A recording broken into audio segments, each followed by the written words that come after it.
Good morning. It's good to be with you on this Monday morning as we continue going through Acts and seeing Paul's journey now to Rome. Paul has now left the Holy Land, or he'll be leaving the Holy Land today, and the rest of his life will be spent either on the way to Rome or in Rome. So we'll pick up today with chapter 27. We're reading 27 verse 1 through verse 12. That's Acts 27, verses 1 through 12. When it was decided that we were to set sail for Italy, they transferred Paul and some other prisoners to a centurion of the Augustan cohort named Julius. Embarking on a ship of Adramyttium that was about to set sail for the ports along the coast of Asia, we put to sea, being accompanied by Aristarchus, a Macedonian from Thessalonica. The next day we put in at Sidon, and Julius treated Paul kindly and allowed him to go to his friends and be cared for. Putting out to sea from there, we sailed under the lee of Cyprus because the winds were against us. After we had sailed across the sea that is off Sicilia and Pamphylia, we came to Myra in Lycia. The centurion found an Alexandrian ship bound for Italy and put us aboard. We sailed slowly for a number of days and arrived with difficulty at Cnidus, as the wind was against us. We sailed under the lee of Crete off Salome. Sailing past it with difficulty, we came to a place called Fair Havens, near the city of Lycia. Since much time had been lost and sailing was now dangerous, because even the fast had already gone by, Paul advised them, saying, "Sirs, I can see the voyage will be with danger and much heavy loss, not only of cargo and the ship, but also our lives." But the centurion paid more attention to the pilot and to the owner of the ship than to what Paul said. Since the harbor was not suitable for spending the winter, the majority was in favor of putting out to sea from there, on the chance that somehow they could reach Phoenix, where they could spend the winter. It was a harbor of Crete facing southwest and northwest. So we see now Paul's journey to Rome with this sailing is going to be dangerous. We're going to see more of that tomorrow and the next day. But we're going to see it's going to be very, very dangerous. There's just a couple things we can notice about this journey today. First, we see on one hand, some kindness showed to Paul. We see that we see that Julius treated, it's at verse 3 said, we see Julius treated Paul kindly and allowed him to go to his friends to be cared for.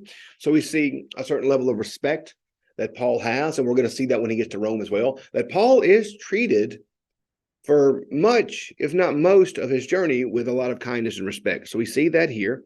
But then we also see towards the end some disrespect shown to Paul, where Paul says in verse 10, said, "Sirs, I can see the voyage will be with danger and much heavy loss, not only of the cargo and the ship, but also of their lives." Verse 11 says, "But the centurion paid more attention to the pilot and to the owner of the ship than to what Paul said." And so we see that Paul gives them a warning saying, listen, this journey is going to be challenging and difficult and hard. And we should be aware of the danger that's going to come. But no attention was paid to Paul in this. And then I don't like what it says in verse 12, but it made me laugh a little bit. Verse 12 said, "Since the harbor was not suitable for spending the winter, the majority was in favor of putting to sea from there on chance that somehow they could reach Phoenix, where they could spend the winter." I don't like water. I'm not a boat guy. I don't know that I've ever been on the reservoir in a boat. I don't have any desire to. I don't do water. I don't do water. That's my joke. That's the reason why I'm Methodist. I'm afraid of all the water the Baptists use. I just don't like water. So I like the majority said, "Hey, let's set out just in case. Why not? Who knows what's going to happen? Let's give it a run." I would never vote to set off to sea in hopes that we can make it. That's not how Andy Stoddard's wired. That's not happening. So we see here that an understanding that this is going to go badly. The trouble's coming. Paul sees it. Paul tries to warn them.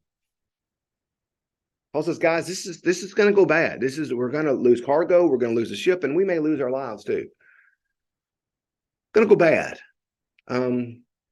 And yet no one pays him any attention. No one pays Paul any attention, do they? They ignore him, talk to other people. And Paul is there trying to warn, and it's going for naught. We've been like that, haven't we, in our lives, friends? Haven't we? We've seen friends making bad decisions. We've seen family members making bad decisions. We've seen coworkers, classmates, neighbors making bad decisions. And it is a helpless feeling, isn't it? Paul did what he could do, is he warned them and said, it's not going to go well. It's not. This is not going to go well. And there really wasn't much more he could do. So what do we do, friends? What do we do in our lives when we see people we love making bad decisions? We can't stop them.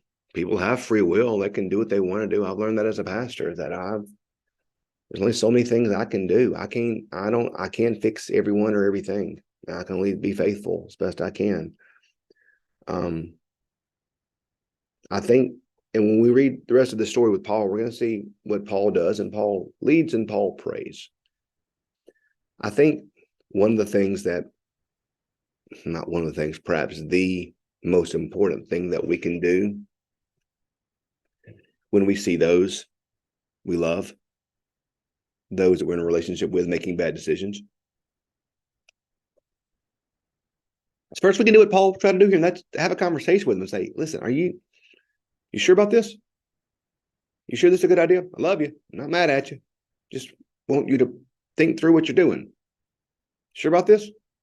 I think that's one of the first, frankly, in our lives, we all need somebody who will do that for us. I know in my life, I have friends and individuals who will come to me and times and say, Andy, you sure about this?